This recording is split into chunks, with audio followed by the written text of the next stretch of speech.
Assalamu alaikum. Are you a volunteer? Praying, okay. Assalamu alaikum. Assalamu alaikum. Please, jazakallah kham. Your kid supervision needed? So you want to play basketball outside, or do you want to stay inside and do coloring books? You can do basketball outside. There's a volunteer and kids playing basketball. And for those who want to do coloring books or games inside, you can do that too. Which one do you want to do? Please just take a chair or on the seat, whichever way you want. Just go inside. We're going to start in a few minutes. I know some parents are a bit late, so let's give them 5 more minutes. So guys, which one do you want to do? Hey bro, we've got some. So these kids are here. Just play with them. Get them blocks. You've got things. Just. Are they all kids or kids? Like you're gonna have to manage all these kids. Yeah.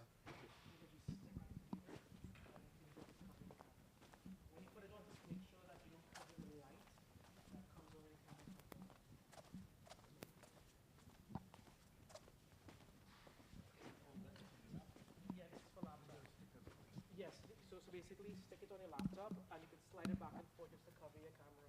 My kids actually have this on their laptops, on their phones, on their iPads, everything. Yes, it is very, very convenient.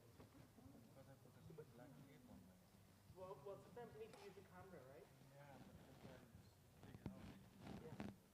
So it's I know like we're not recording yet, right?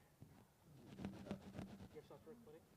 Yeah, but the frame is within this, where the table is. You can move to the side. Okay. Off the I turned that off. So this is all.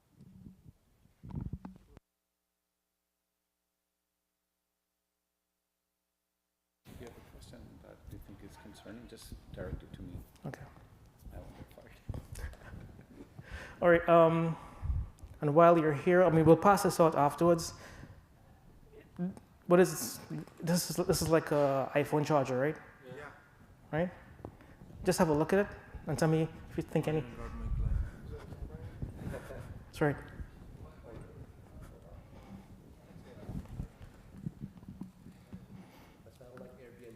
That's right. That's right.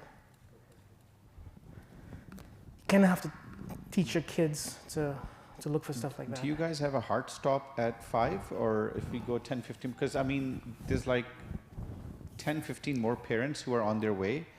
So I have to either make a call to wait 4 or 5 more minutes and then start when everyone's in, or we start now. So I hope if you guys can wait 5 more minutes, inshallah we'll get started. Because Asr is at 5:30 today, so we have till we have till 5. Yeah. Yeah, we have some time. Exactly. Yeah. So this is a charger. This is actually a camera disguised to look as a charger. It's a completely functional charger, but ultimately, I mean, this isn't the only thing that people are hiding cameras in, and you can buy this on eBay for like $10. There are clocks with cameras built into it.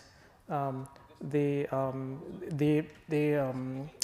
found in Toronto, there was a guy who was installing a coat hanger with a camera built inside of it, inside a changing room in a store downtown Toronto. So it's not just Airbnbs, it's just anywhere that you as a person, you're going to be in a vulnerable position, you're going to be changing or using a bathroom or something.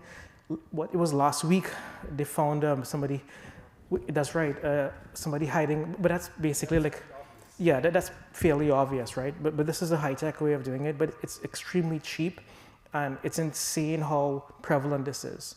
In certain parts of the world, there was actually a survey done in the Far East, some Asian countries that have a lot of Airbnbs. They said almost every single apartment in Airbnb has hidden cameras inside of it.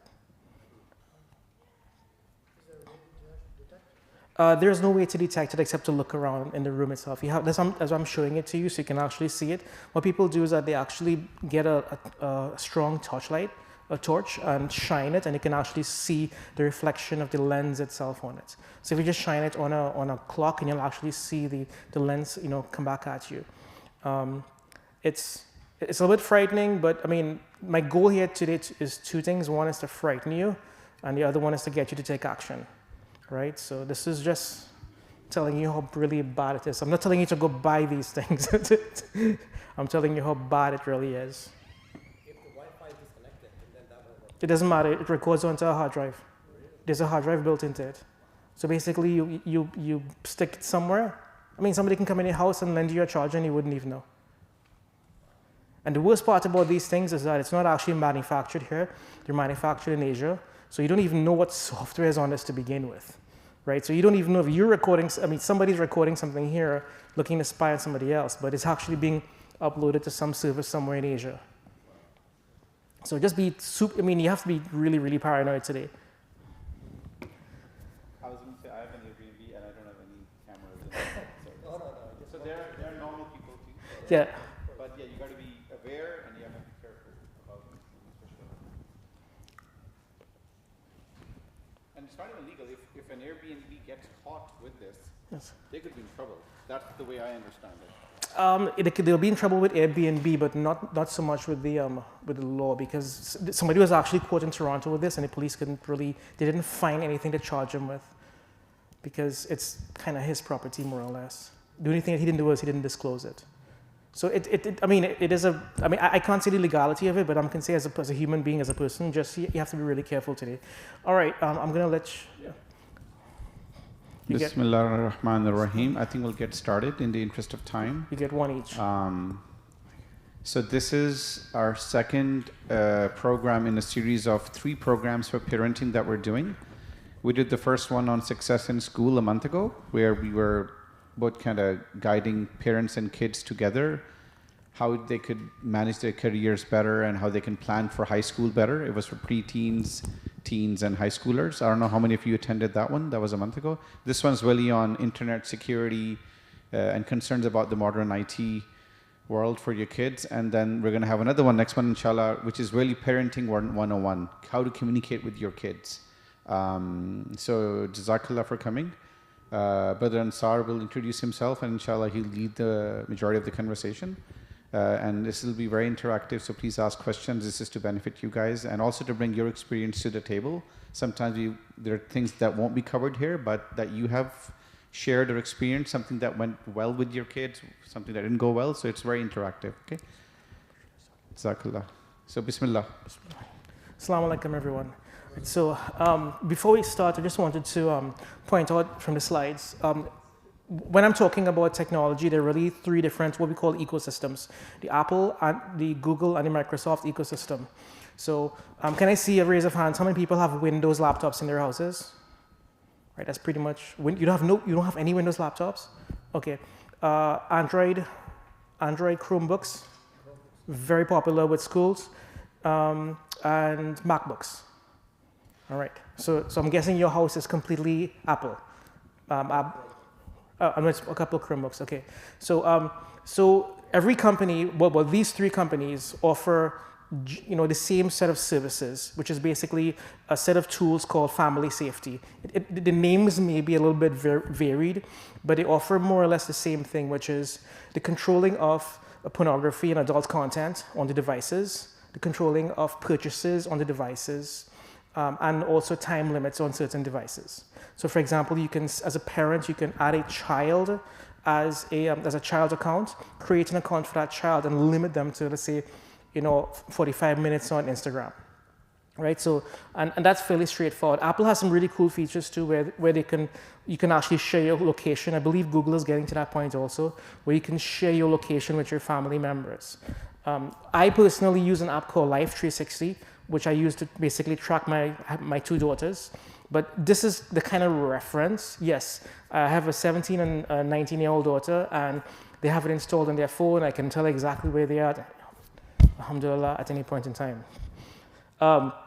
So these 3, I brought the slide up first because these 3 ecosystems, and specifically the family safety, I'm going to be talking about it fairly often.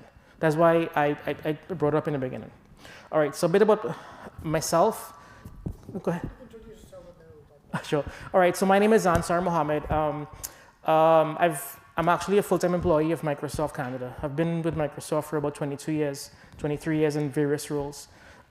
Previous to my current role, I was a principal consultant in the consulting division, primarily working with the federal government, the big banks in Canada, securing their environments.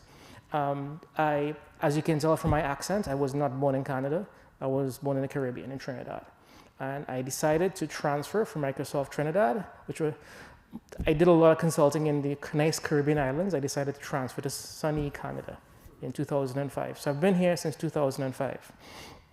What I've also done, before I joined Microsoft, I was also what's known as a white hat hacker, or what they call it, a red team hacker. What that means is that I'm paid as part of a team to break into companies. So they pay me to hack into your company. That was many years before I joined Microsoft. It's a very, very interesting job, and it's a very, very interesting field today. And it's still, IT security, if any of your kids are interested in IT security, they're guaranteed a job for the next 10, 20 years. There is such a demand for IT security professionals, it's unbelievable. All right, but most importantly, I'm a parent like you. Those are my two daughters. I notice you really can't see their faces. Ever since they became balig, there were no pictures of their faces on Facebook that I posted. That's just one of my rules that I have. But before I begin, I want to read something to you. Let me read this out. And let me get my glasses, because I hit 40. Melinda Gates' children don't have smartphones and only use a computer in the kitchen. Her husband, Bill, spends hours in his office reading books while everyone else is refreshing their homepage. The most sought-after private school in Silicon Valley, the Waldorf School of the Peninsula, bans electronic devices for under 11s and teaches the children of eBay, Apple, and Uber and Google staff to make go-karts, knit, and cook. Mark Zuckerberg wants his daughters to read Dr. Seuss and play outside rather than use Messenger kids. Steve Jobs strictly limited his children's use of technology at home. It's astonishing that if you think about it, the more money you make out of the tech industry, the more you appear to shield your family from its effects. This is a fact-checked news article. This reporter actually went out and did the research on this. The people who design all of this stuff don't actually let the kids use it a lot. So what I did was I put together some news clippings about how bad really it is. And everybody knows how bad it is, right? Specifically, so we're actually dealing with a mental health crisis right now with a lot of our kids. You would have heard from your community some of the issues that we're having, and it's not just kids too; it's adults. I know of many families that have been broken apart because husbands and wives went on Facebook and Instagram and made friends outside the family.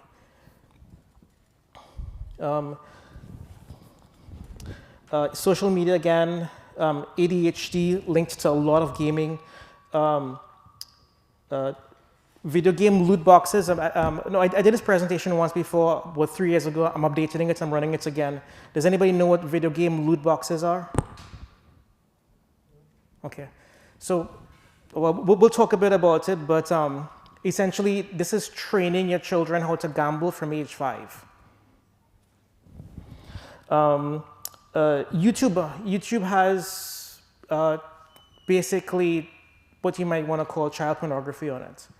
Did anybody realize that YouTube actually has pornography on it? It does. And it's pretty sickening the way it's done. And they try to basically ban a lot of the accounts. If you look at today, you'll see any video on YouTube that has any children in it, there are no comments on it. It's pretty sickening that the way it's done today, but again, you need to really be worried about what your kids are looking at. TikTok is a pedophile magnet. Yes, because most of the kids are actually, most of the most popular accounts on TikTok are essentially the young teen girls. The most popular account on TikTok right now, 2 teenage girls who made literally millions of dollars basically marketing themselves. I'm going to say it quite openly, marketing their sexuality for money. All right, so I guess the questions are really, number one, do you know what games your kids are playing on their devices? Do you know what apps are installed on those devices? Do you know who they're talking to online? Do you know where they're using the devices? Do you know what they're looking at on Netflix? But not just on Netflix. We'll talk about some of the other problems, some of the really problematic services. Do you know the video streaming apps that they're using? Because I'll give you a great example. So my daughters, they'll probably see this, but I guess you may or may not be happy with this, but they're really into anime. And that's something that's, I mean, anybody else, does everybody know what anime is? Anime is Japanese animation. Not English, like how we would look at, say, a Bollywood movie. Kids today look at Japanese animation. How we grew up with, people liking Backstreet Boys, they like BTS, a South Korean boy band. I see you nodding there, BTS, right. So, and it's very difficult to find really good anime on Netflix, so they tend to look other places for it. And do you know what social media apps that they're using? So this is a couple danger signs, and the danger signs are really about suspicious behavior, right? So like if your kid comes into the room, and so for me, my phone has a flip on it just for privacy. But if your kid doesn't have a phone like this, and as soon as they come into the room, they put the phone down like that, or whenever the phone vibrates, they take it and they go somewhere else, or whenever they're on the device, they're basically blocking you with the device. Those are generally signs that something is going on that you probably need to be aware of. As a parent, you know what suspicious behavior is from kids, right? All right, so now, obviously some of the things that I was very lucky with is I was able to start really young with my kids. So I started when they were 3-4 years old, limiting their access to devices. It's easier to take a phone away from a 5-year-old than a 16-year-old. It's easier to limit access to gaming for a 5-year-old than a 16-year-old. If you can build those habits in early, that's super, super, super important. You kind of want to establish limits also. And we have some key limits that we've established in our home. Number one is that you don't take a device into your bedroom. It doesn't matter if you're studying. It doesn't matter if you're doing homework. You don't take the laptop into your bedroom. You don't take the phone into the toilet. You don't take the phone into your bedroom. You don't sleep as adults, we sleep with the phone next to our heads. That isn't tremendously healthy, but because whenever there's a vibration, we're obviously hearing it. But for kids, having these devices in their bedroom is an insanely bad idea, especially while they're sleeping. Don't do that. And the last one is, don't turn it into a technological battle because most of them are smarter than us. If you try to turn it into a technical battle where you're trying to block stuff and trying to put stuff on these devices and they're fighting with you, chances are they're going to figure out a way around it. And they always do. If you ask any school administrator, all of the kids know how to get onto the teacher Wi-Fi. They know how to bypass most of the controls. My daughter called me, she IM'd me one day, "Hey, Daddy, can you set me up with a VPN so I can play a game that she plays during her lunchtime because they've blocked access to that specific game from school." So they know what to do. They know how to get around certain things. Okay, so what are the risks? All right, the big three, which I call the the unholy trinity, which is the pornography, social media, and gaming. Those are the three biggest problems we have right now. Pornography is, self-explanatory, but I'm going to talk a bit about it in a little while. How bad it is. You think you know how bad it is, it's way worse than you actually think it is. Social media, gaming, privacy is another one I'm going to be talking about, and I would say cultural identity. Those are the four things I'm going to be talking about. The rest of the things there, those are fairly obvious. There's a lot of gambling issues. We actually have gambling and addiction issues in the Muslim community, specifically online gambling. Bullying, public shaming, harassment online, it is a problem. There have been kids who've lost university admissions in the Mississauga area because of their behavior online. Has anybody heard about an app called Discord? Discord, right? I'll explain what was happening during the pandemic and Discord and how many kids basically, the entire class was failed. Kids lost access to university admissions based on their activities on that application. Cyber stalking, we know what that is. Basically, you're hunting someone down. Doxing is really interesting because a lot of us, a lot of the kids, what they would do is that they would have anonymous accounts, and they would say what they want to say with these anonymous accounts. Then somebody would find out what that person is, find out where they live, their phone numbers, who their parents are, and post that information online. I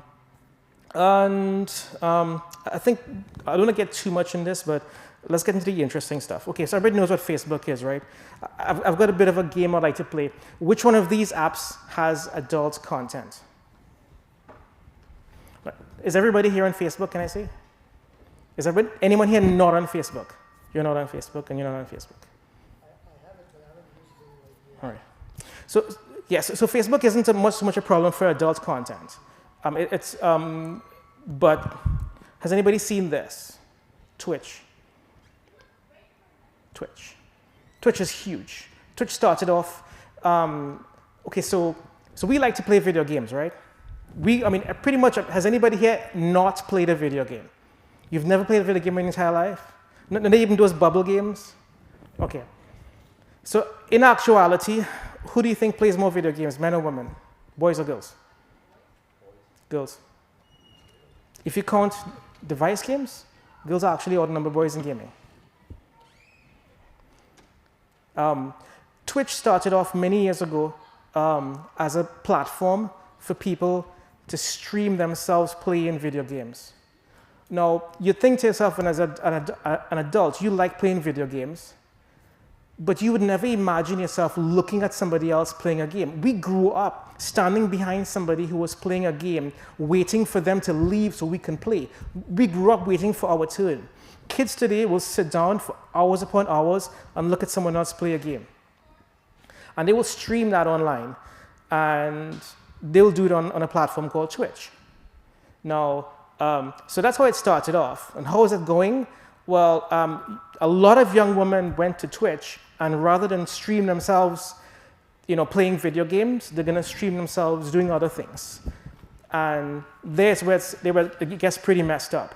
The other part of it getting pretty messed up is in Twitch, while these guys are playing their games, they're also talking to people, because that's where the interesting thing is, right? You want to hear the witty content, right? You want to hear somebody just kill somebody else. Oh, I got you. And you want to hear that sort of trash talking.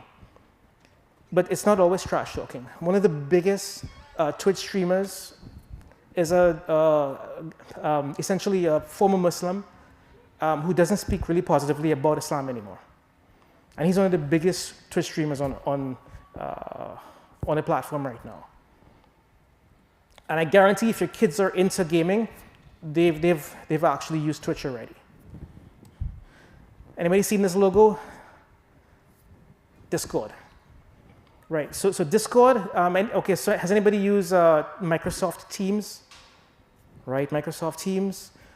Use Zoom, right. So Teams is like Zoom, but made by Microsoft. Twitch is kind of similar. You can share video, you can share documents. This was huge during the pandemic. A lot of kids were collaborating during exams with this platform. But there's also a ton of adult content on this, because from the time you can share your video, from the time you can post something, there's going to be adult content on Twitch. Sorry, Discord. YouTube, I mentioned earlier, yes, YouTube does have a lot of adult content. Twitter. Do you think Twitter has adult content or not? Twitter has, out of all of these platforms, they have the worst. It's the worst platform. It's so bad right now. Twitter is facing $5 billion in legal fines from the US government because of child pornography. Because Twitter is unable to regulate it. It is so bad. Instagram. Yep, most people know about Instagram. Does Instagram have adult content? Yes, yes it does. Instagram live streams, it is a lot of, and the reason why they choose live streams to do it is so that the videos can't really be taken down. TikTok, my favorite app that I'll be talking about in a little while, so I'm just gonna bypass that one. Anybody knows what this one is? Reddit, right? Favorite of university students. From the time you start university, a lot of kids are jumping on this because there's a lot of collaboration, sharing of bus schedules, sharing of tips on exams, complaints about lecturers. Yeah, but there's also a ton of adult content on this too. Extremely, extremely popular with university kids. All right, what's up? Quick question, is there adult content on WhatsApp?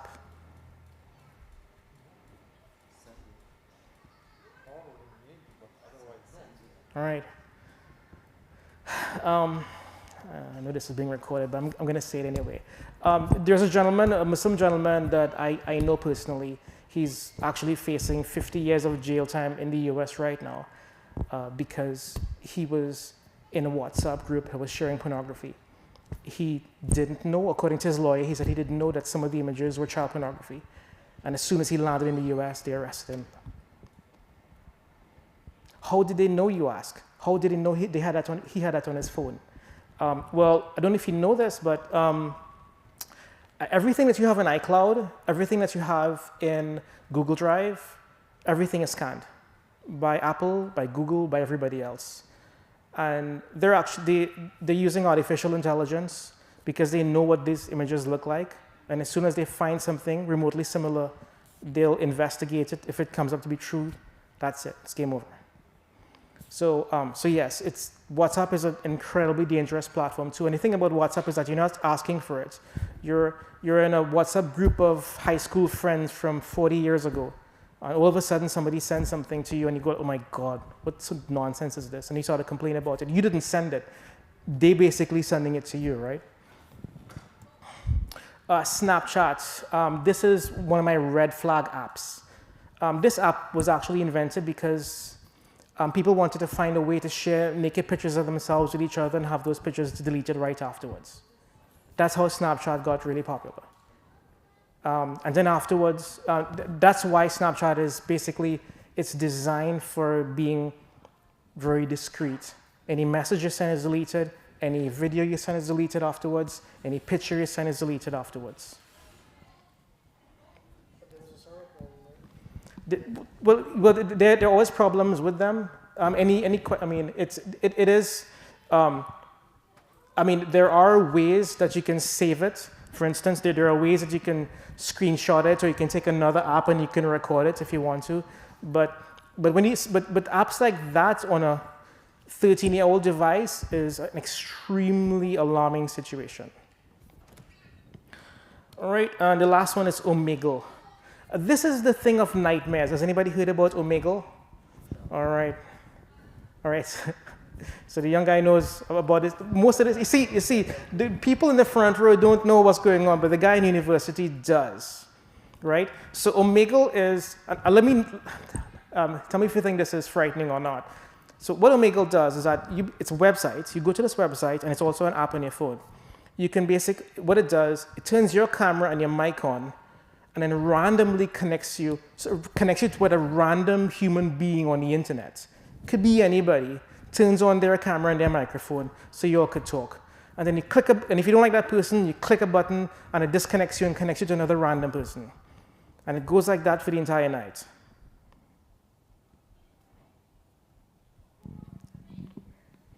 Yeah, so that is pretty much one of the worst apps you can see your kids using. So I'm going to interject just for a second. So two things. We have coffee, tea, and cookies. So please, I would request all those who want to have something to drink and sip on while you guys get terrified. At least you'll have coffee in your hands. So please do that. just one thing I do ask is when you're drinking a coffee, just don't go, don't go like that. The second thing is, I know there's like 2-3 different sections of the presentations. Just to keep it interactive, any feedback? I mean, I'm a parent too. I also registered. I'm organizing and I'm kind of in the middle. I'll start with my kind of reaction. So the first thing that comes to my mind sometimes is, depending on what age your kids are at, right? There's different buckets of ages. You could have kids less than 7 years of age, right? Where they're in the house all the time. There's a lot more monitoring on them. You could have kids between 8 to 12 where they're starting to get Chromebooks because now they have to do homework. And then you have kids 13 to 18 when you know they're going to be alone going to the high school and coming back. They'll have their own cell phones. Do all these apps apply to all those kids, or it's really the younger kids, you have different problems? I mean, this is what I feel. The younger kids have different problems. Yeah. The middle kids have different, and the higher have, obviously, I think a lot of these extreme examples are more with the high schoolers. Yeah. Maybe. But again, just a comment from my side and see how everyone else thinks. So generally what I've seen is that when I mention Facebook to my 19-year-old daughter, she says, I'm not old, Daddy. So Twitch, generally boys, teen boys. Discord, high school and university students. YouTube, across the board. Twitter, generally high school and university. Instagram, across the board. As soon as you give them an Instagram account, that's it. It's game over. TikTok, from roughly 6 years old all the way up. Yes. Reddit, generally high school and university. WhatsApp, I think it's more of a concern for boys. And Snapchat, nightmarish, yes, again. 8, 9 years old all the way up. And Omegle, again, it's a website, and it's young kids are actually getting involved with these websites. Any questions, Brother Ibrahim? Please get some. Okay, Assalamu alaikum. Thank you for the interesting presentation. Just a quick question regarding the Twitter and Instagram. Now, most of the schools, yes, they have accounts, yes, and they posted the information over there. Yes. So how can we manage this? Because personally, I told my kids, just follow the school Twitter account to see, what they are posting, what they are announcing. Yes. So based on what you are saying now, these are very dangerous, platforms. So how can we manage that? Yeah. So again, I mean, I guess the key thing with social media is really to know who your kids are following and to know when they're using their devices. What I do is I'm also friends with my kids on Instagram, so I know who they follow, I know what they post, I know what I see their Twitter postings.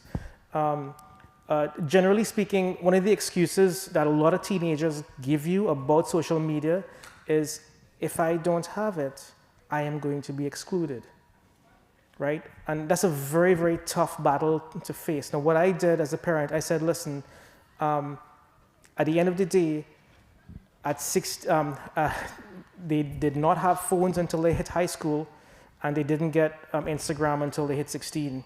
And when they got Instagram, they had specific rules around it. You're not allowed to post your face, and you're not allowed to post any pictures of the family. If you would go somewhere and you see a nice, scenery and you want to post that, that's great. If you see a joke that you want to repost, fine. But getting to your question, how do you limit it?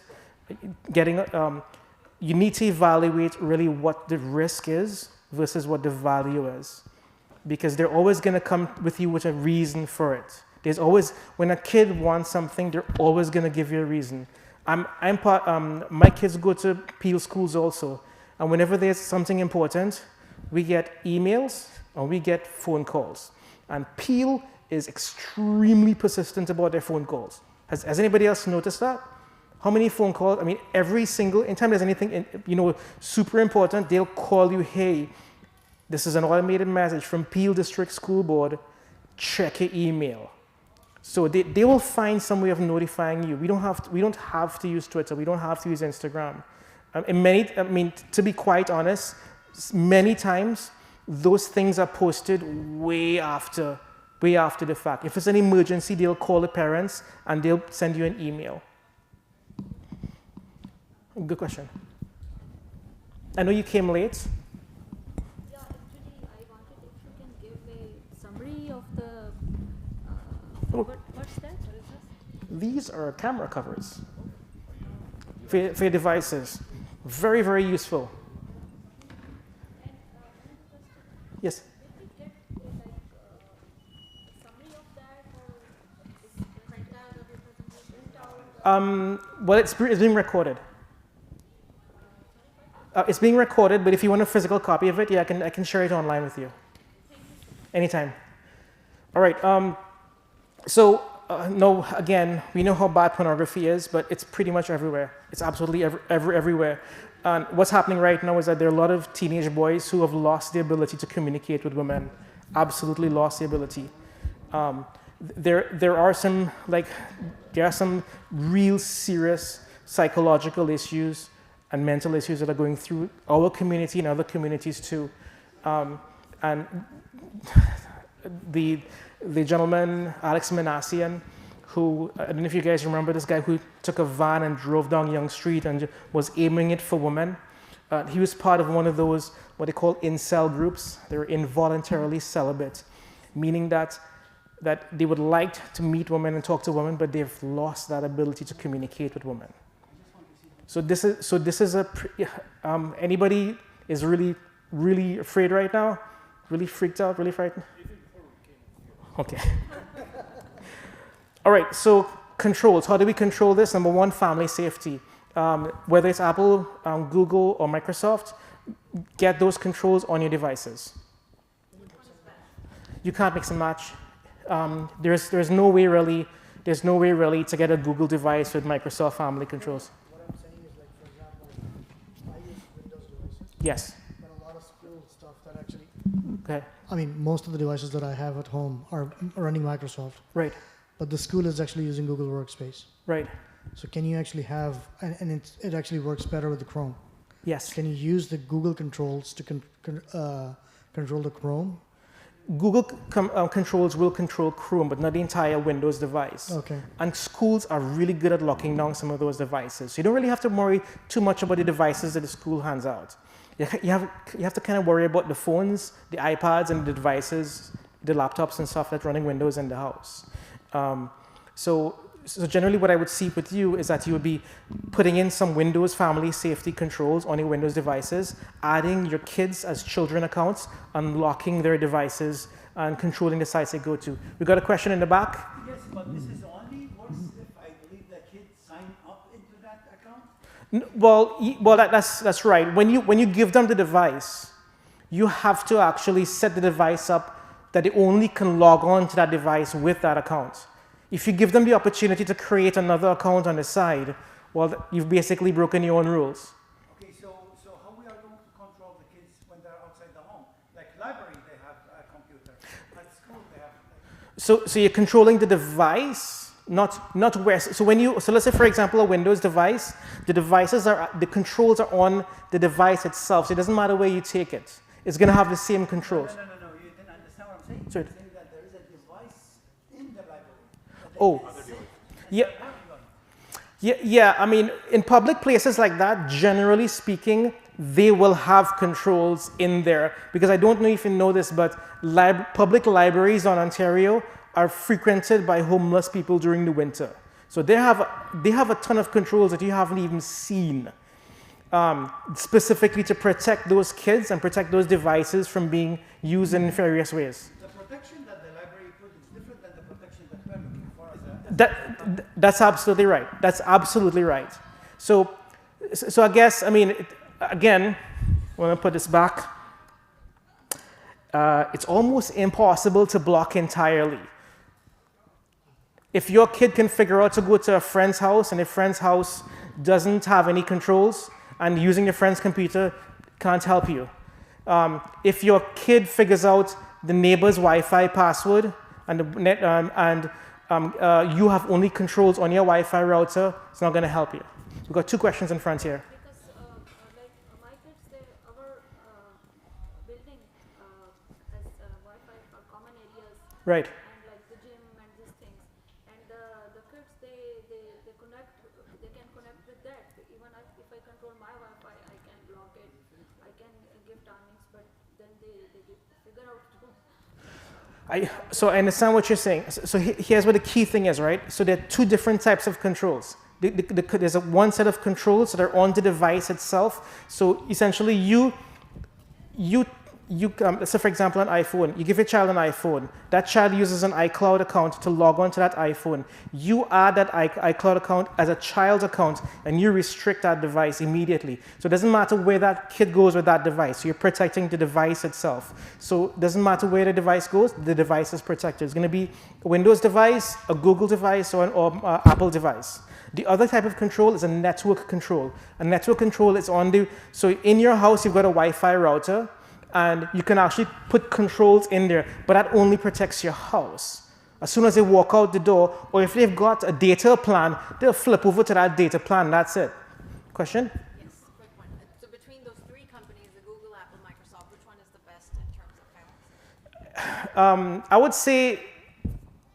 wouldn't say best, I would say if you've invested in a device, you're gonna have to live with it.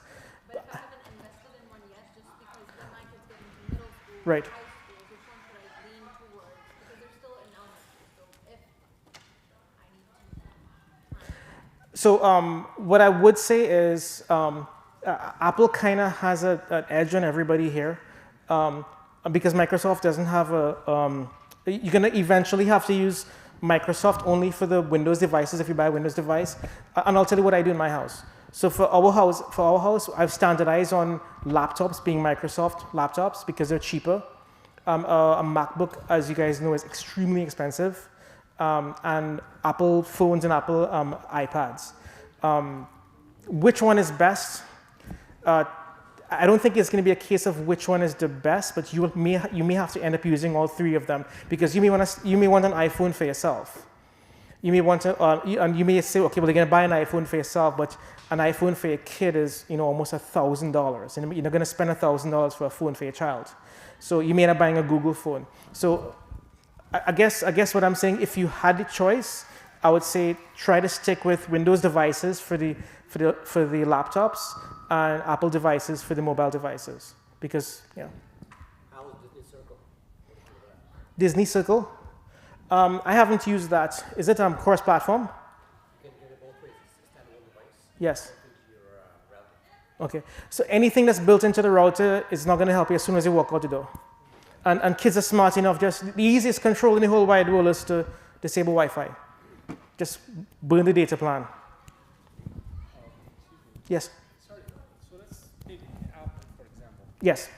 It's calling, I would say, the family safety stuff and everything. But how can you control the Instagram, what they see on those sites? You can't control the content on Instagram. You can control how long they spend on Instagram. Okay, so you cannot control the content. That's right. You can control the time. That's right. So that's why you can say off the bat, listen, you're not allowed to have Instagram. Yep, but YouTube, for example, you Yes. can control the content. Yes, there is a kids YouTube, but I want to be absolutely clear. Just as that gentleman who just left, he just said that our concept of what is kid appropriate is not the same as what somebody else's or the rest of the world's content is the same as, right? And I think it's important that we advocate for a certain amount of age appropriateness. Our concept of age appropriateness is different than the rest of the Western world, right? And I'm going to give you an example.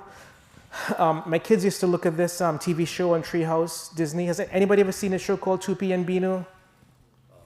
Tupi and Binu? Do you let your kids look at it? Okay, so the first time I saw an episode of Tupi and Binu, I told my kids that, well, you're not allowed to look at this show anymore. And they said, well, being young ladies, why? And they were like 3 and 4 at the time. And I said, well, is Tupi a boy or a girl? And they said, well, Tupi is a boy. I said, well, how does Tupi dress and behave? Well, Tupi dresses and behaves like a girl, Daddy. And I said, well, that's the reason why you're not allowed to look at the show anymore. And this is on Treehouse, right? So when we say kids TV and kids TV, There's our definition of what is age appropriate for 3 and 5-year-olds versus the Western world's opinion of what is age appropriate for a 3 to 5-year-old. All right, so some of the controls there, limited data plans. A limited data plan is really going to help you. So for one of my daughters, she's in high school. She doesn't need like a fancy data plan. It's $20 a month. And as soon as she exhausts like her 500 megabytes, it goes into unlimited, but really slowly. So I can send her messages. I can send her text messages. I can call if it's an emergency, but obviously you can't game on it. You need to audit the device every now and then and look at the device.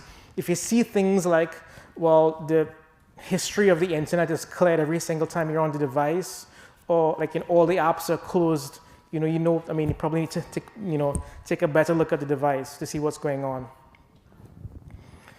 All right. So. When you put the controls for Apple, yes. On iPhone, can you see those activities on a web browser? Yeah. No, I think you have to look at it from an Apple device. I don't know if there's a family safety website, but you're gonna have to look at it either on a Mac or an Apple device. Yeah. Yeah. If you go back to the slide before, is there a way to install a third-party app to monitor the device? There are things you can do like that. Yeah, but I looked at it online, but then I was, what's the pros and cons? Because I don't know if I can trust this app. Right. So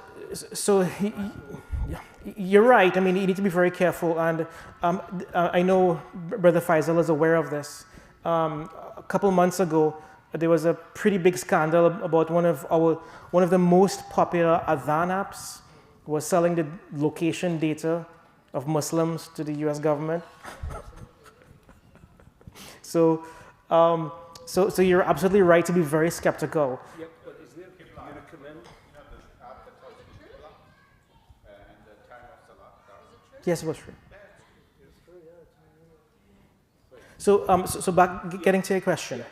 Can you, I would say, recommend a third-party app that's really trustworthy? So let me follow up with a recommendation, because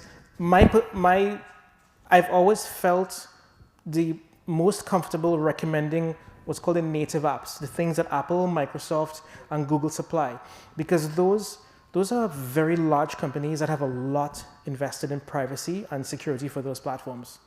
Third-party, I work in security, and third-party devices never give you the same level of control as a native device would, or native application would. Sometimes what you do is you sacrifice a certain level of security just to get what we call cross-platform, like one application for all 3 platforms. That's why I feel so much more confident in recommending the native family safety products. There are a lot of products available that can definitely do really positive things. As I mentioned earlier, there's an app that I use with my daughters called Life 360. That's more physical location, driving, and notifications whenever they leave any areas. But we have it on Apple for this, what do you call it, Find My or something. Yes, that's right. So Apple also gives you, with the Apple Family tool, it gives you Share My Location also. So you can share location with everybody else. So you can know where your entire family is at any point in time. There are a lot of apps that do that too. Snapchat also does that. Don't use Snapchat for that.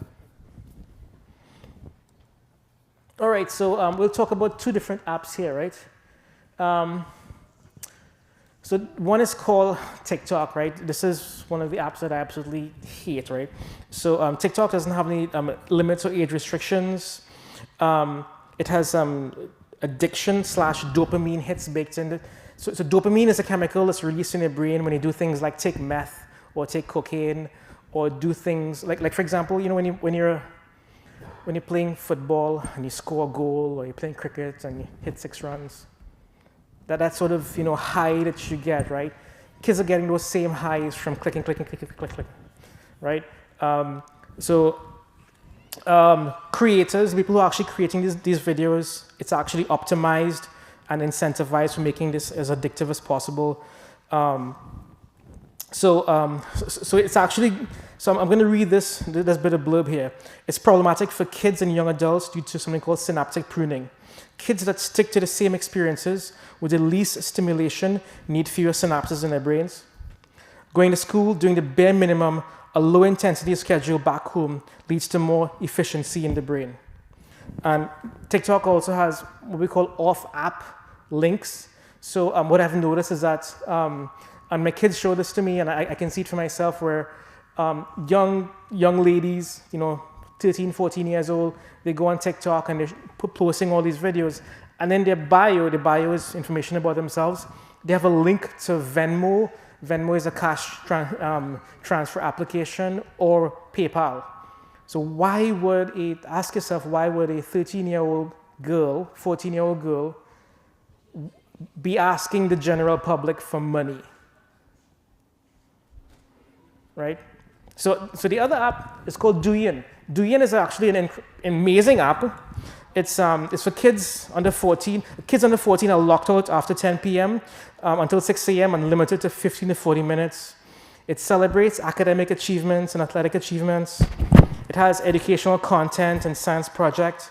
And it has a sister app that flips you over to viral education content. You want to know what the catch is? They're both the same app. They're both the same app. TikTok and Douyin is actually made by the same company, except Douyin is only available in China, and TikTok is not available in China.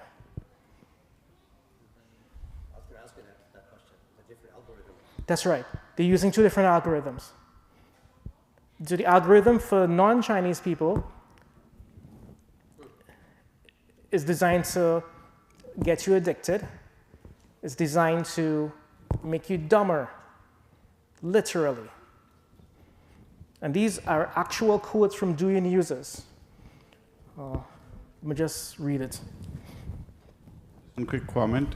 For those who have kids here, we're telling the kids if they want to eat any Tim Hortons, they can, any cookies. But if you're a parent and you don't want that, just make sure, or your kids are not allergy or something like that. Just want to make sure. There's no. So, it's a quick time check. My TikTok feed, my South Asian TikTok feed is filled with teenagers doing stupid things. My Douyin feed is filled with self-improvement, photography, travel, calligraphy, life hacks, trivia, interesting new products, and of course, dog and cat videos. So are you saying you cannot download? No, it's not available out of China. It's a Chinese-specific app. It's only available in there. So well, people typically VPN out of China, not into China. But anyway, just to give you an idea, these companies know what they're doing. This is not an accident. This is not some wonderful miracle that they're making so much money. They're building this into their products. Okay, so we know about all the apps I've spoken about it. One thing that you probably aren't aware of is every single modern game has an element of social media in it. It has the ability to chat within the app itself. Within the app, you can talk to someone else. Whenever my kids fire up a new app, a new game, I ask them, well, who are your friends on the apps? On these apps? Make sure you limit your friends to immediate family, to your cousins, and anybody else, let us know who they are. Sometimes this is a kind of double-edged sword, because I was playing a game that my daughters play, and for the profile picture I put my face, and they did not like that. They made me take it off and put something else because they didn't want my face out there. Go ahead. No, sorry. All right. So one of the things that I'm going to summarize the biggest risk right now with social media for young women, because it is mostly young women who suffer the most with social media. You have a situation where basically whatever they put out there, they're essentially showered in praise. You're so beautiful, slay queen. Has anybody heard that expression, slay queen? Okay. So their entire life, as soon as they join social media, every photograph they post, everything about themselves they say, it's automatically showered in praise. And that leads to real problems, because when you take that life away and they come into the real world and they realize that, well, their husbands aren't going to be showering with them with praise every single day of their lives, problems happen. And they go like, well, why aren't you telling me every single day of your life how beautiful I am? Look, everybody on the internet is doing it. So that's basically that's one of the problems. There's also self-esteem issues too, that absolutely go with that too. And we notice ourselves, right? We notice even LinkedIn can be problematic for us as adults, because we're constantly inundated with other people posting about all the wonderful career things they've done. That has a huge impact on us too. All right, so what are the limits? Okay, definitely family safety, limit the apps itself, limit the time on the apps. I would strongly recommend you delay them getting social media as long as you can, absolutely as long as you can. And there's certain apps that I would say, you should put your foot down. You don't get Snapchat, you don't get TikTok. Those apps are really, really horrifying. And last one, limit what they post. You can see what they post. You can, especially when you friend them, and when you friend them, it absolutely changes their behavior online.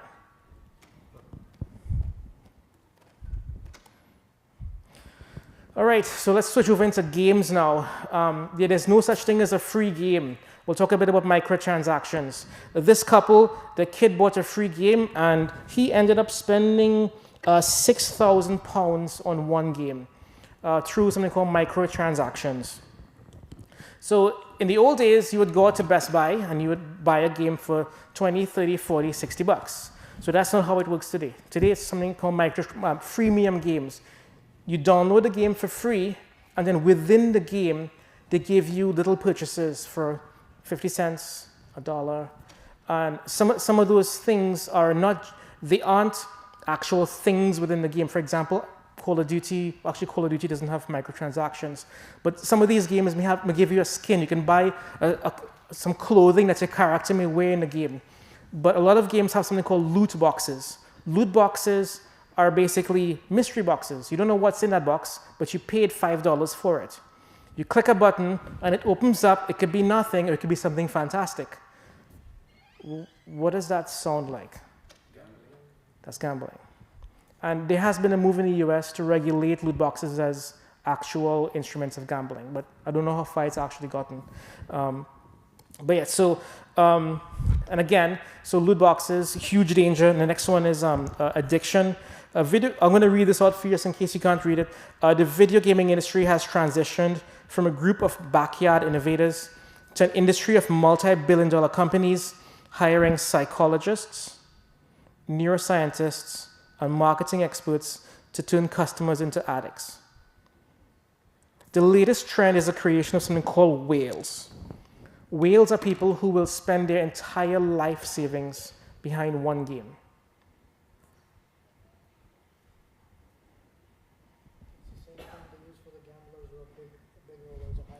That's right. High rollers. They call them high rollers. There was, I don't want to give you guys sad stories, but there are a lot of sad stories. So there is one social media site that I didn't tell you about, and I'll tell you about it now. It's called OnlyFans. Has anybody heard about OnlyFans? We have the gentleman back there. So OnlyFans is essentially a subscription-based social media site that sells pornography, right? And rather than buying access to the site, you buy access to a person. And these people, it's extremely bad now. I need to tell you how bad this is because one of the statistics is that a lot of the consumers of pornography are coming from Muslim and Arab countries. So we can't pretend as though this isn't happening in our community. And OnlyFans revenue last year, I think, was like $5 billion US. Individual young women on OnlyFans make 10 million a year. And they generally make it with whales. there was a story not too long ago where a gentleman who was going to university, he was not spending the money at university. He was spending the money on a woman he met on OnlyFans, buying stuff for her. When the family came to ask him, well, what's going on? Where's all the money we gave you to go to university? He killed everyone. So this is addiction and sexuality all wrapped up into one horrible nightmare. All right, so just to give you an idea of how far away we as older people are, there's a bit of a test here. Who has the biggest audience? Fox News, CNN, MSNBC, or this guy?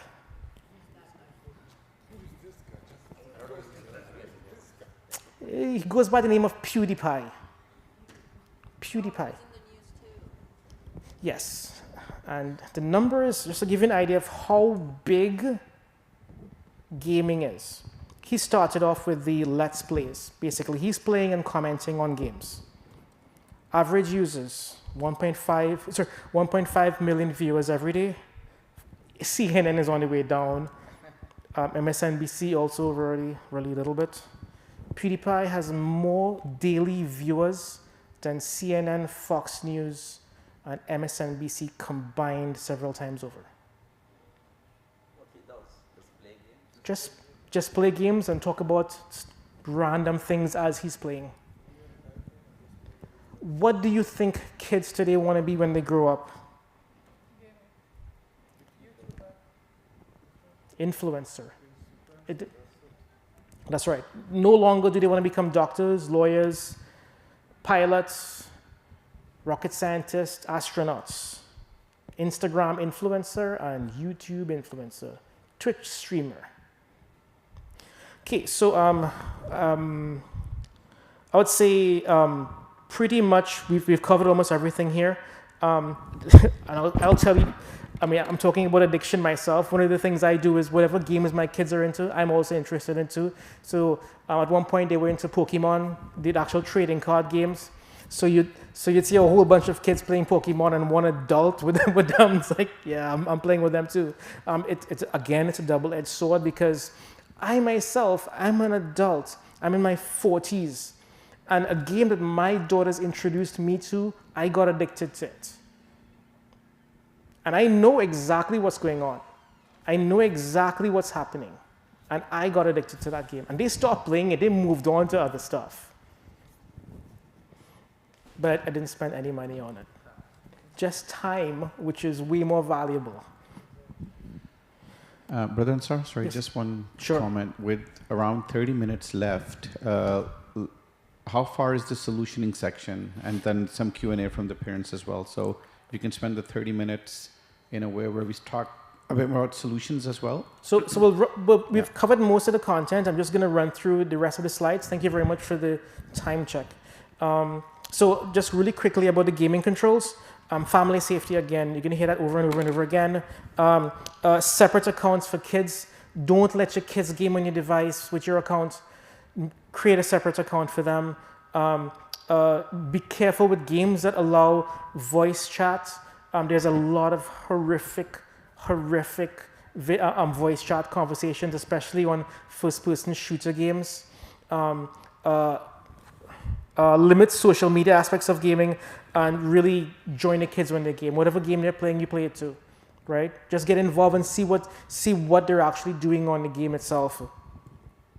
Next one is streaming platforms. We're fairly,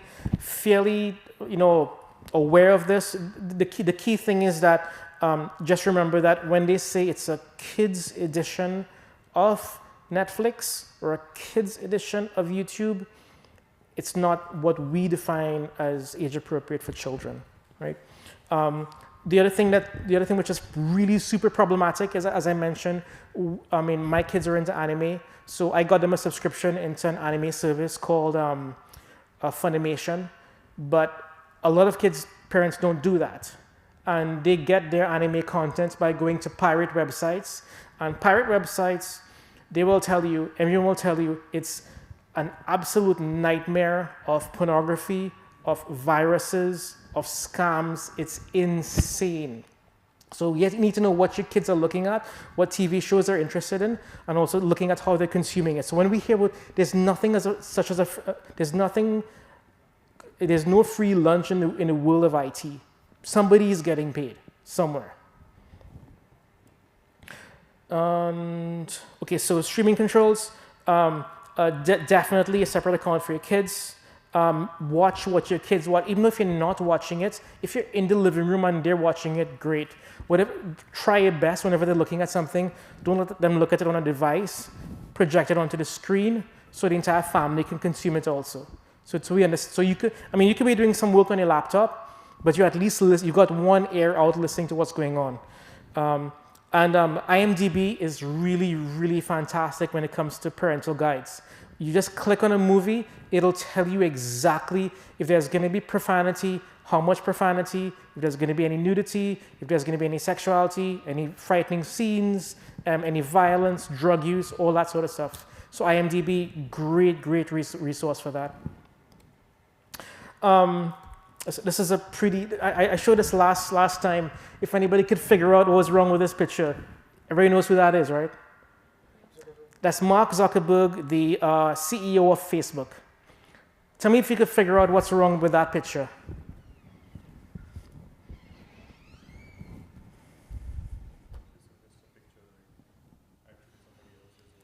I'm going to zoom in on something you guys probably didn't notice. He has his camera covered over. He doesn't have a camera cover. He's taped over his camera. Pretty much everything I said before, this is like general guidance. Don't check in. Don't post pictures of your kids' faces online. Be super careful what you store in the cloud. I can't emphasize that enough. Don't take online quizzes. I don't know if you guys have seen these, but these are quizzes that go on Facebook and they say, which Marvel character are you or which DC character are you? Those aren't quizzes, those are psychological evaluations. Those are psychological evaluations. One of them was actually linked to an organization that takes that information and applies it to elections. So whenever you see any one of those surveys, those aren't surveys for the fun of it. They're looking to do it. They know who you are on Facebook. So when it's on Facebook and you click on that survey, or you click on that, which Marvel character are you Iron Man, or which Harry Potter character are you? Those are all psychological evaluations to figure out where you're going to vote. What's your opinion on abortion, if you will, or whatever. And I passed this out earlier, so you guys saw this, right? I don't think you guys saw this in the back. Yeah. Tell me when you figure out what it is. Yeah, so clocks, coat hangers, chargers, it's insane out there. Just be super careful on your... Are they pretty cheap? They're $10, 10, 15 bucks. Okay. Two more things I'll really warn you guys about. Number one is don't share your Wi-Fi password with your neighbors or guests who are coming into your house. I know of many incidents where people got into serious problems because either their neighbors or their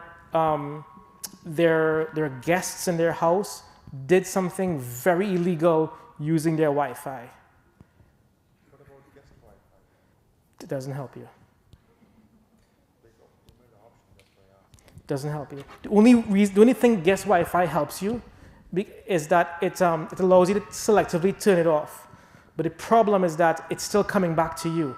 If they go on a pornograph and they download child porn on the internet, it's gonna come back to you. So don't share it. Yeah. Sorry, that question. What do hidden cameras look like? We're just passing it around. No. But like, how do? So you need to basically, the easiest way, as I mentioned, is with a torchlight, just walk around the room and shine it onto things like this. Generally, it's going to be something that has to have power. So like there was an incident in Toronto where there were two incidents. One was with the coat hanger. Someone put one in a coat hanger. The other one, someone installed it in a smoke detector. And most of the people were able to figure it out because they were IT literate and they could have seen the camera. You need to take a torchlight and flash it up, and you'll see the reflection of the actual camera lens itself. I'm sorry, I know a lot of people here are looking really unhappy.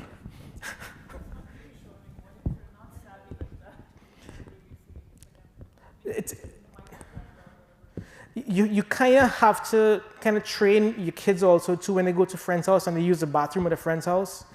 I mean, if you see a clock, if you see something that shouldn't be there, like a clock in the bathroom, that seems to be a little bit weird, right? So things like that. Or again, most of the times it's a clock, it's a charger, or it's what's the third one? Coat hangers. Yeah. Just go on eBay and search for hidden cameras, and you'll see all of them. The other one is rogue technical IT people. So has anybody, I'm sure you've run into IT problems, and there's somebody within your family or a friend you've given the device to fix. Did you give them your password? Did you leave them alone with it? Generally, whenever you're fixing something or you're giving somebody a device, generally make sure that you're with them all the time. Absolutely all the time.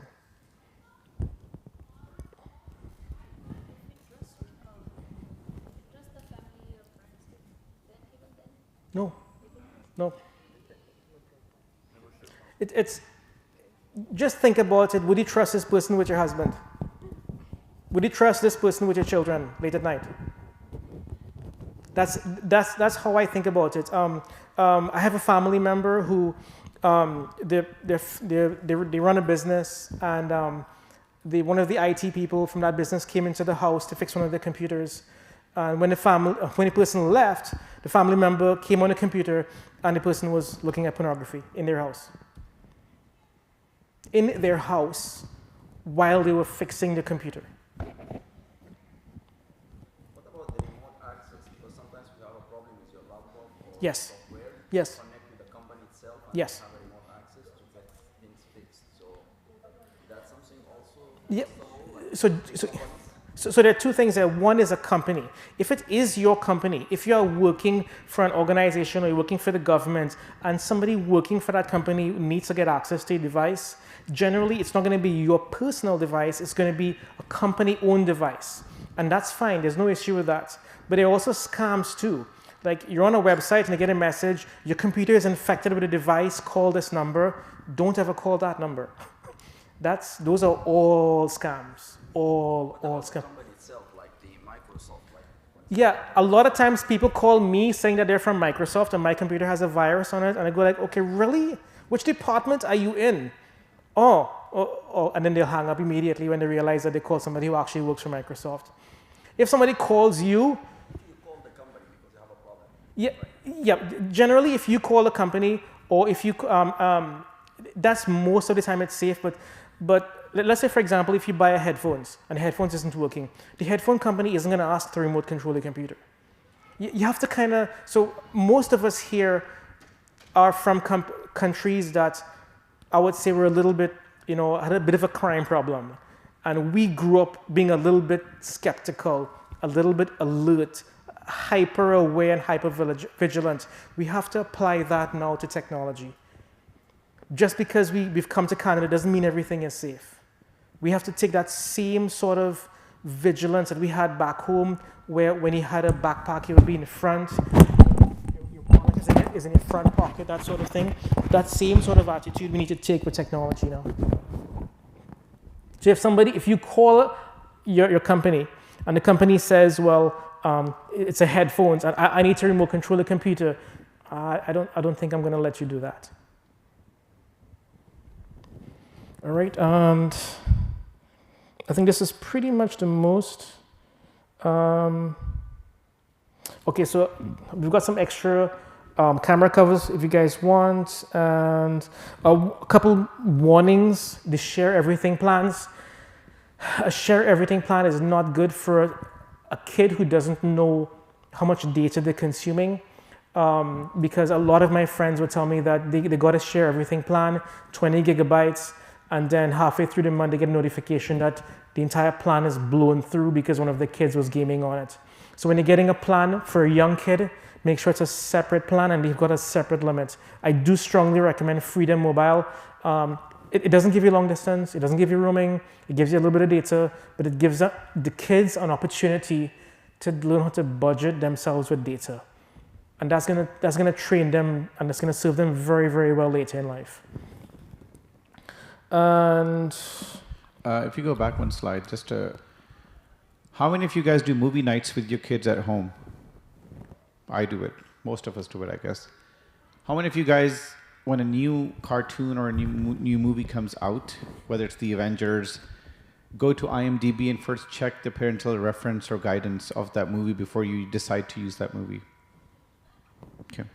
I think that's very important to... we did? Okay, I missed it. Sorry. Sorry. That's important. Yes, they're really good. They're really good about some of the social aspects of it. Go ahead.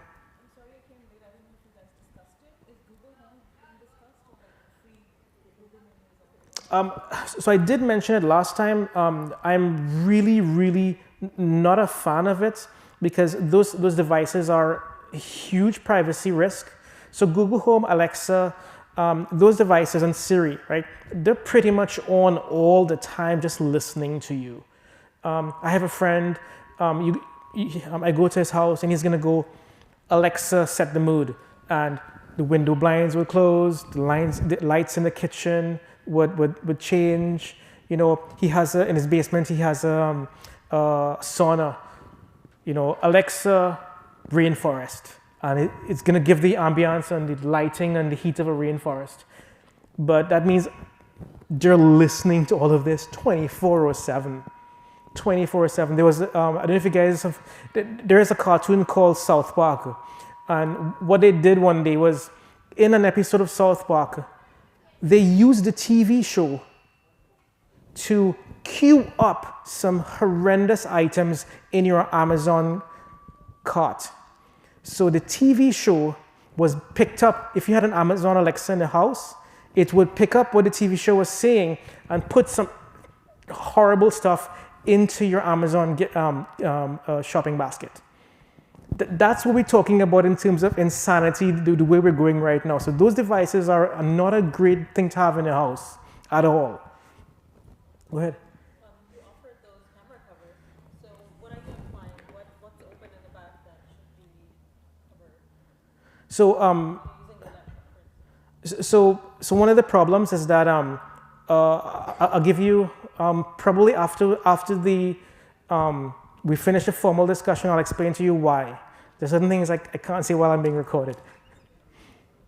Go ahead. Yes. Not necessarily. I mean, Find My Phone is great. Absolutely. I've used it several times. My kids will tell you. It's fantastic for a whole bunch of different things in your house. One good thing I like about Apple is that they're really good with privacy. Have you all seen the AirTags? The AirTags also work with the same sort of idea, but that signal bounces off of everybody else's phone. My wife went to the Caribbean and during the pandemic, and you know there was a ton of luggage in Pearson Airport, right? So she basically popped one of those into her luggage, and she was able to find the luggage really, really, really quickly, and great. But one of the great things about Apple is that Apple is smart enough to realize that, wow, if I can track the luggage, I can throw this into somebody's car, right? So one of the cool things, what they did is that they actually send you a notification. Did you know that someone has an AirTag that you've been traveling with an AirTag for the last, hour or 2 hours or last couple of days? So that's one of the good things about Apple. They do have a really good track record on privacy. And so Okay, so a couple things just to sum up. Act responsibly around your kids. I mean, they themselves will see whatever you do and act the same way, right? There's an article in the Global Mail a while ago about letting your kids get bored every now and then, especially over the summer. They don't need to be entertained every single moment of their lives. And bored kids actually get really super creative. Delay a personal device as long as it can. Delay social media as long as it can. The general limits from the US government for screen time is 0 for children less than 2, 1 hour maximum for any kid less than 5. And you need to distinguish between productive time, doing homework, versus goof off time. One of the problems we have right now is that kids are unable to focus because even adults too were unable to focus because you've got this phone there, we're doing work and notification. And that actually trains our brains not to focus anymore. Basically to be switching back and forth, back and forth, back and forth. And I think that's, okay, so these are some technical content solutions that I've spoken about earlier. The Wi-Fi router based and the DNS based ones are great for your house. They're great to protect your families just in case anything accidental happens, because it can happen. You can accidentally, run upon a bad website. The Wi-Fi and router based controls are great. But the key, the silver bullet there is really the family safety products. We've spoken about the iOS parental controls. Again, this is all free stuff that you can be taking advantage of. And that's it. 4 minutes to go. Any questions? I'll give it. I was just wondering, you said to delay the device as long as possible. Yeah. From your experience, what would you say, smartphones, for instance, when would that start? Because the problem as well is, as parents, we might be very strict, but if everybody has it, then obviously that can also backfire. Yeah. One of my buddies told me the same thing. He said that, one of his kids felt excluded because the rest of his friends have PlayStations and he has an Xbox. Right? So the rest of the kids are playing Xbox, PlayStation. They're all playing together in the evening. There's no cross-platform gaming for some of those things, so he can't play with them. So he feels excluded. That's a battle as a parent you're going to have to fight for yourself, and you have to make that judgment call. For us, it was high school. High school was the point where we gave them the devices because it was actually in need. We needed it. It wasn't something that they asked of us. And social media, we held off as long as we could. And there are going to be some insane arguments like, oh, well, my friends are doing assignments and they're all working on this together. And the response is, okay, but if they're doing assignments, doesn't Google Classroom give you that collaboration opportunity? I know, but what if they send us something? Well, no, that's what it's designed for. So schoolwork can't be the reason. So the exclusion aspect really can be a really, really powerful argument that kids give you. And there's where, I guess, us as parents, we have to kind of step in and fill that hole, right? Yeah, for normal parents, it's very, very, very hard. So I can have that argument with them as to why they don't really need a phone, why they don't really need Instagram to collaborate. The school gives you that capability already. And if you want to use Instagram, okay, great. Well, how we started off Instagram in the house, it was installed on my wife's phone. So whenever they had to use Instagram, they had to ask permission to use my wife's phone and use Instagram there. So all the notifications were there. Everything was happening on her device. So again, you can be kind of creative about it, but ultimately the best control that you can ever have is a physical control, when you see what they're doing. And when they know you're looking over their shoulder, the behavior is completely different. Question? Yeah, I have a question which came out after all this talk. Like, okay, yeah, we can control them till they can get controlled. Yes. But what happens after, once they're adults? Like, we're an example. I'm not going to put everybody under that umbrella, but I'm an example. I don't have self-control sometimes. Mm-hmm. And I fall in that trap of, okay, I have such poor concentration sometimes that I'm like, I fear for their future. Like, I was an adult when I finally got a device. And even then, I don't have any self-reg like as much as I would have wanted.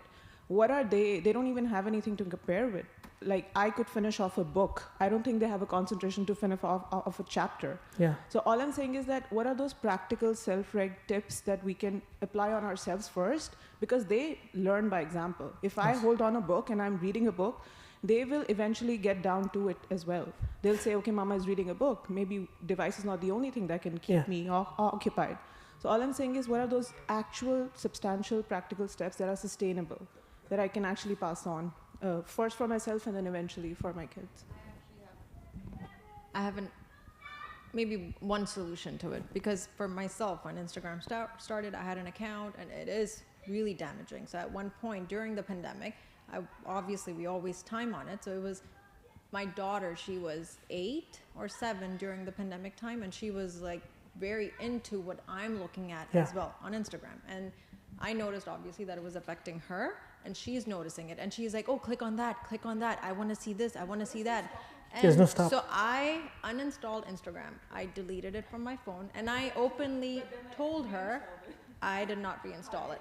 Then you have to really set limits for yourself. You have to see the bigger picture, because then I am setting a bad example for her, because I had to show her that no, this is not healthy. And I explained it to her. Look, Safiya, this is not healthy for me. So I removed it from my phone because it's not benefiting me. It's not making me, healthy in any way. It's not giving me any education. It's not making me learn anything. And instead I downloaded the Libby. It's a library app. It's like you can download your library card on it, and you can borrow books from the library. So I download library books instead, and that has been so much more helpful. And my friends ask me, oh, how are you not on Instagram? How is it going without social media? I'm like, it's going great, actually. I've been learning a lot. I've read so many more books versus being on Instagram, and my kids see that. My kids see me reading books, and they take interest in reading books too. So it's like at bedtime, I read books with them. It's from Epic. It's one book per night on the free membership. So we kind of read that, and then we go on Amazon Kids and we'll read how many ever books they want. So it's kind of setting a habit for them that we have to read books at bedtime, and they look forward to it and they love it. And while I'm waiting for them to sleep, I read books instead of being on Instagram or Facebook. And that's something that you as a parent can set up a role model, because if you don't control yourself, then it's going to be so much more harder for them to control. So I'm just going to say, delete, uninstall, remove any pictures you want to see of other people. It's not important at all, because it will not benefit you, and then your kids are going to see that. And then it's just like, oh, if I'm not controlling myself, how are they going to do it? So then you just have to see the bigger picture. You have to be an example for your kids. So it's just... but if they see you, that you have removed it from your phone and you're not going back on it because you don't care, because it honestly doesn't matter what people are doing. So it's just... that's the thing. So I spoke to her and I told her, it's not like, Safiya, it's really not healthy for me. I'm wasting a lot of time on it. I don't want to be on it anymore. And I realized that I'm not doing well. So after that, she didn't care about it. She was like, oh, why are you not on it anymore? Why are you not? Because she's seeing that her aunts have it, other people have it. And then she'll be like, why don't you go back on it? I'm like, no, Safiya, it's not healthy for me. I don't want to be on it. It's not good for my self-image. It's not healthy at all. So she understands when I'm saying it's not benefiting me, she's kind of getting why I'm not on it. So it's just, if it helps, that's what I did. Sometimes see that, okay, they're above this. Okay, they don't understand. Yeah. My struggle is more real. I feel like we need to show them that it's equally hard for us. Yes, so there are really two things there. The first one is that, and we know this, the moment we start it, it's extremely difficult to control. So the first thing is, if you're not on it, or if they're not on it, try to delay it as much as possible. But dealing with social media addiction, that's a completely different thing altogether. Some people are blessed with the ability to go cold turkey. That's a blessing. Alhamdulillah. Not everyone has that strength. And I think to be honest, I think it'd be great if we had something else about talking about things like that, because I'm telling you, like I'm personally addicted to a game that my kids used to play, and I've quit cold turkey several times, and I talk to people about this. So this is my struggle too. What about when the kids are already in high school? Then they say, you have done all the things. They were quite controllable until the middle school, and they were following everything. When they're in high school, they're So they already say, now I'm an adult, now I have the authority, this and that. So they don't really listen that what their peers are doing, what their classmates are doing, and sometimes when they go out, especially if they are boys, then you can ask them to sit in the house and I'll take that one. This is more of a parenting than technical question. Yeah, so here's a couple of things I want to say. Inshallah, we'll wrap up. First, we are trying to build a service from MNN where parents who do need help setting up device controls in their house or on their phones, they have questions, we can help them, inshallah. But before we do that, we wanted to just get feedback. Is this even an important service the community needs? If you guys feel that some of you guys are struggling with setting up the right controls in your house or on your kids' laptops or cell phones, or you need guidance, you have questions, we can then definitely set something up to help you guys wherever we can. Okay, so that's just a comment. We'll send a survey out, inshallah. You can fill if you guys are interested. Then we'll contact you individually over time, inshallah, to get that done. Okay. The second thing is to answer that question, and I think it's a peek into our next workshop. Everything Brother Ansar has said about controls, routers, whatnot, it's half the solution. It's not the complete solution. Because the real solution is tarbiyah of your kids. Tarbiyah at the right time, giving them the right examples, and then at the same time praying for them. Because a lot of times, even if you do the right tarbiyah, the output might not be right. A lot of times you do less tarbiyah, still they'll turn out good kids, right? If you look at the Quran, there's examples of prophets, Prophet Nuh alayhi salam, 950 years, tabligh, tarbiyah. His wife, his child didn't accept Islam. There's a story of Ibrahim alayhi salam. His father or his uncle was one of the people who made the idols, right? Yet Ibrahim was born in his house, right? There's examples of Yaqub alayhi salam, who had both. He had Yusuf alayhi salam, a really obedient child who became a prophet, and he had all these 12 other brothers who were disobedient. So you get all combinations in the Quran, right? So, and the other thing is, in our current world, the definition of an adult is 18 plus. In Islam, it's not. The minute salat is fard on them, whether it's 12, 13, they're adults in the eyes of Allah. If they die while they're 13, 14 and they're adults, they will be held accountable. So the tarbiyah is before they're adults and while they're in that transitioning phase. So one of the key things that Brother Ansar probably touched upon briefly was from the time they're 5 and 6, you have to start then and keep going all the way. So when they're in high school, they're adults, alhamdulillah. You can pray for them, you can guide them. In the end, everything that's scary here that we're trying to avoid, either their best friend will tell them, either they'll read it on the internet, they will find out all of these things. Whether it's pornography, whether it's all these bad applications, they will absolutely find out. So what are the ways of treating it, which we're going to talk about in the next program? I'll give you a sneak peek. One is, who are their best friends?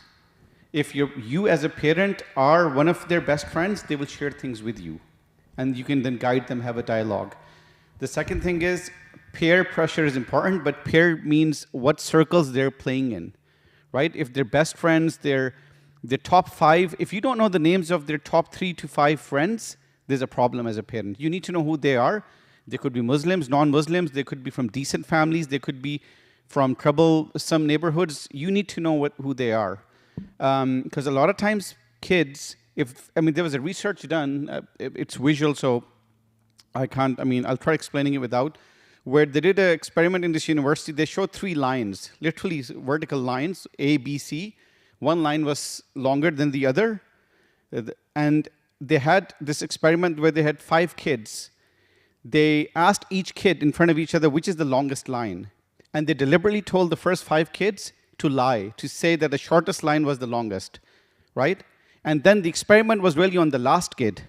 So when all of them lied and said line number A is the longest, whereas in reality it was C, around 7 out of 10 times, the last kid, because of the peer pressure, got it wrong. He could visually see with his eyes the longest line was C, but he said A because he thought I might be wrong. So there's many experiments done where, and then what they did was, in the same experiment, the second variation was they had one kid tell the truth. So out of the 5 kids, all was lying, and in the second variation, 4 of them lied, 1 kid told the truth. And just because one of them told the truth, the last kid, he based on that said, well, maybe I'm thinking correctly because this other kid said it, he got the right answer. So 7 out of 10 times in that case, his answer was correct. So what they concluded was, if you're in a situation where your kid is in all these other kids who are doing drugs, and they're saying, why don't you do it? Or they're smoking, but your best friend with you, he says to them, no, we're not going to do it. 9 out of 10 times, you know, your kid will not do it too, because he has at least one person who was supporting him. So it's really important to understand who your kid's top 2, 3 best friends are, and make sure they're good. They will always be exposed to the bad stuff as long as their close friends are with the same values. Inshallah, Allah will protect them. Okay? Any other comments or questions before we wrap up? So my son is addicted to watching YouTube gamers play. And he'll sit for hours watching them play Minecraft, building, breaking things. And I'm just like, I don't know. He's 7. And he'll watch Mikey and JJ. They are making things, they're building things, and they're talking. And I'm just like, I take away one device, and he'll find another device. I'll take away. Then he's upstairs with grandfather, and grandfather has an extra phone, and he has that. And he's watching, and grandfather is on his own phone, and they're watching. So it's just that I don't know how to deal with it. I think what a lot of parents try to do is try to replace the bad addiction with a good addiction. So I got him Minecraft. And I bought that $10 app and I put it on my phone. And now I don't know how to set it up. I'd spend hours trying to figure out how to use Minecraft, how to make an account. And he's like, oh, it doesn't have this, it does. I'm like, I don't even know what that means. And then it took so much of my time. I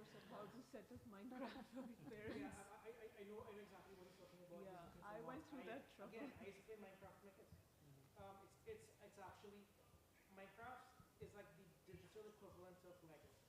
Yeah.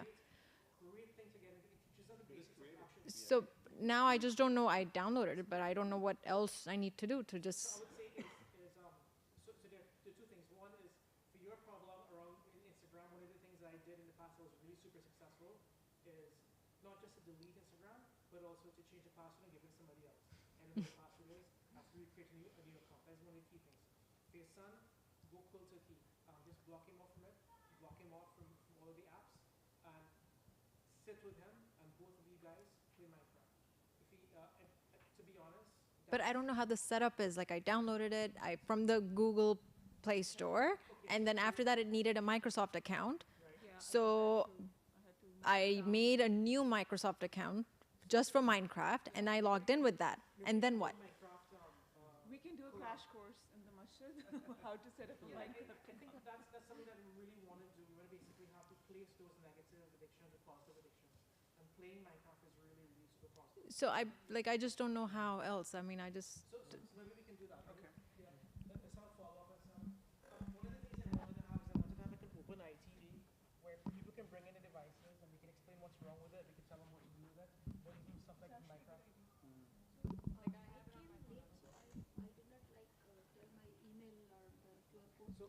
You registered online, right? You registered for this course. Yeah, so I have your email already. I have it. Because, One of the reasons why he's complaining is because the president, yeah, we'll send it. version of Minecraft that comes on iOS devices, I don't think you can do mods on it. No, there are no mods. Yeah, there are mods on it. Minecraft is very, very positive. In kids, I mean, in Microsoft, we did a whole day of education for Minecraft. So my phone, the app on my phone is not as good as if I buy it for the PC.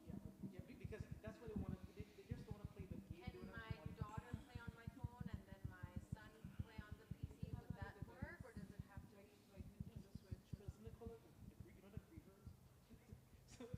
Yeah, the Griever's a black guy. No. It's the Grievers. People coming Griever rather. People coming to say Minecraft. So Minecraft is based on servers. The idea behind it is that they can create a world, and you can go into that world and do things. You can build something else too. And when I used to play Minecraft with my daughters, it'll be a shared world, and all of us will be there building stuff together at the same time. And that itself is like a really nice collaborative experience for your whole family. So what I would suggest is get everyone on the same platform. That's one thing generally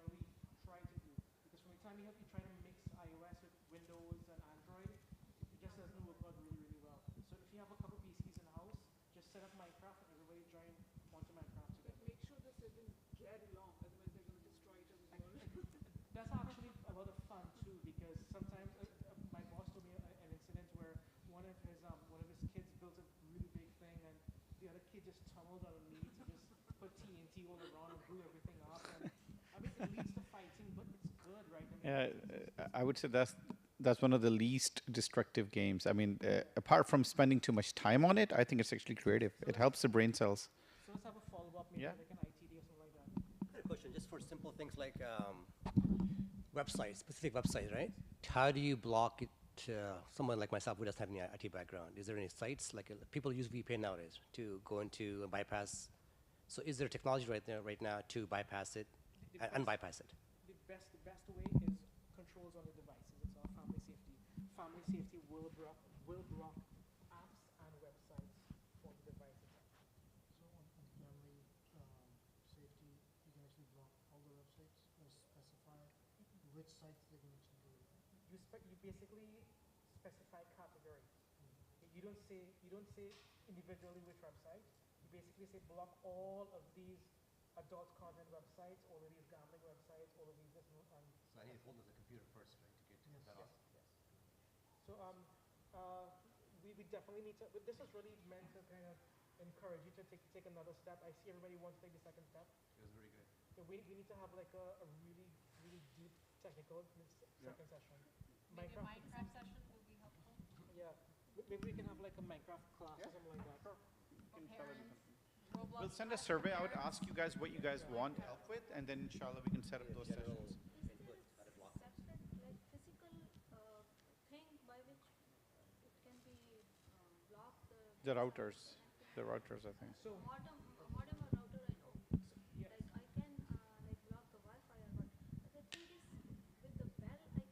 Before I had Rogers, it had a very good thing on which I could even block like this what is that like the different the games. I just put the keywords and I could block them too and only allow the specific time. But for the bell, it's not like only I can block the Wi-Fi on the devices. So the two things, one is the controls on that device and then controls on this device itself. When you apply the controls, like family safety, onto this device, doesn't matter where you go, no matter if you're using Bell, Rogers, if you're in Starbucks, the controls are there. They won't be able to go to those websites. So if they don't give the device to you, well, you kind of, I know it's a hard thing to tell parents. If you're not technical, I mean, what I would say is we probably need a follow-up session. Yeah. Inshallah. A couple of games where we can introduce to kids also from our side, like Minecraft or other games. That will be helpful. Instead, they going to different games and saying install this on the app on that. So why don't we introduce them some games? That would be a good idea. That's an absolutely amazing idea.